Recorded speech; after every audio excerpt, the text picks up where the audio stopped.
Kerusuhan di Indonesia menjadi barometer dunia. Kerusuhan Indonesia terduplikasi di banyak negara dalam waktu yang sangat singkat, di mana Gen Z adalah motor penggeraknya. Apa yang terjadi di Indonesia kemarin salah satu yang terburuk selama masa reformasi dalam 25 tahun belakangan ini.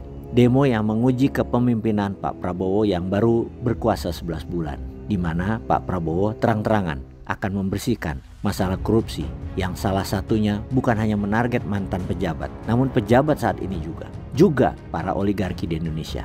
Dan ini merupakan langkah berani, sebuah langkah baru. Yang terjadi kemudian adalah demo yang diprovokasi dan dipropaganda oleh kelompok yang dirugikan oleh langkah Pak Prabowo ini. Diawali pada tanggal 25 Agustus yang dalam hitungan hari menyebar ke 30 provinsi di seluruh Indonesia. Beberapa gedung parlemen daerah dibakar, 10 nyawa hilang. Ribuan orang luka ringan sampai berat. Ratusan pendemo ditahan polisi. Demo yang dibakar oleh keadaan lapangan seperti upah rendah, harga mahal, kecemburuan akan harta para pejabat publik dan anggota parlemen, kesenjangan sosial yang lebar, PHK, pengangguran meningkat, dan anggaran belanja negara tidak bisa menolong karena hutang negara menumpuk. Kebijakan pemerintah untuk efisiensi merupakan kebijakan pemotongan anggaran terbanyak dalam sejarah 10 tahun terakhir. Di sisi lain, meningkatnya anggaran militer dan melipat duakan anggaran janji kampanye akan free meal atau program MBG membuat alokasi dana sangat terbatas. Dikomporinlah dengan kekuatan media sosial, dipropagandakanlah oleh para agitator demo bahwa itu semua salah dan misdirected, salah target alokasi anggaran yang dilakukan oleh Pak Prabowo. Untuk meredakan emosi massa, Pak Prabowo melaksanakan beberapa tuntutan seperti mencabut beberapa hak keistimewaan anggota parlemen seperti mengurangi anggaran parlemen dan perombakan kabinet reshuffle jilid 2 yang salah satunya menggunting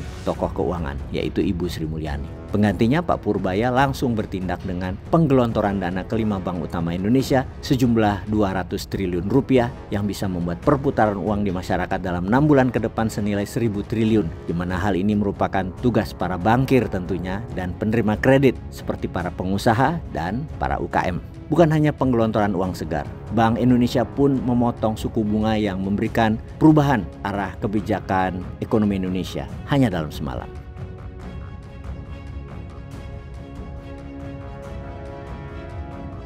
Dan langkah berikutnya dari Pak Prabowo adalah menarget para taipan, para oligar yang dianggapnya terlalu kaya serta terlalu kuat pegangan tangan mereka ke politik. Pak Prabowo mencari cara untuk meraih apa yang disebut sebagai ill-gotten gains atau keuntungan yang didapat dengan cara buruk yang membuat kesia-siaan untuk negara dan bangsa.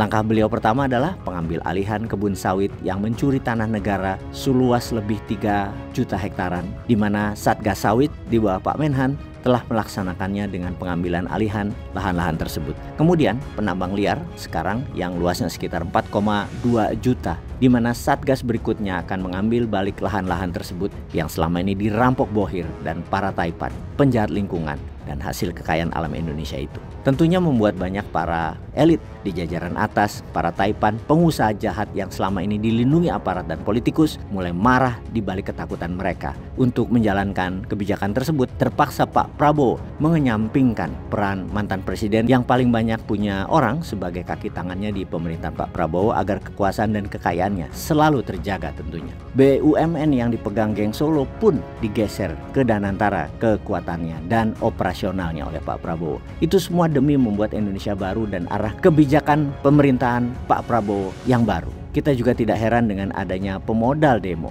Membuat demo kemarin itu bukan gratisan, pasti ada sponsornya. Sehingga mata panah arahnya ke arah sponsornya geng Solo seperti Reza Khalid, di mana data dari Pak Sudirman Said yang pernah membeberkan hasil audit forensik yang dilakukan selama masa jabatannya yaitu periode 2014 hingga 2016.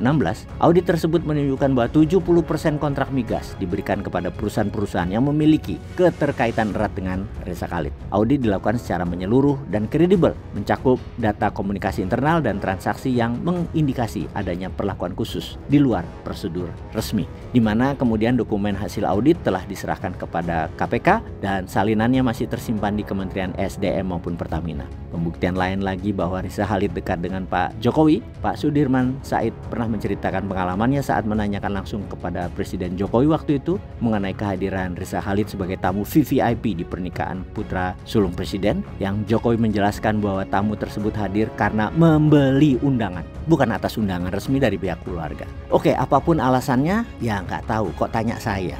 Kita semua tahu juga di sisi lain sudah banyak yang memperingati misalnya sejumlah pejabat tinggi, politikus, pejabat elit agar jangan coba-coba terlalu keras terhadap mafia-mafia seperti mafia perdagangan, mafia tambang, juga mafia migas, karena akan menimbulkan perlawanan balik yang berbahaya, yang mana hal itu sudah terbukti kemarin di kerusuhan tanggal 25 hingga 31 Agustus 2025. Memang pemberantasan mafia bukan sekedar persoalan teknis, melainkan sangat tergantung pada kemauan politik dari pemimpin negara dan sikap tegas dari pemimpin tertinggi saat ini, yaitu Pak Prabowo. Sekarang kita semua sudah mulai melihat langkah awalnya Pak Prabowo. Semoga terus digas. Bagaimana, sahabat? Komentarnya, dukung atau masih suka dengan gaya yang lama?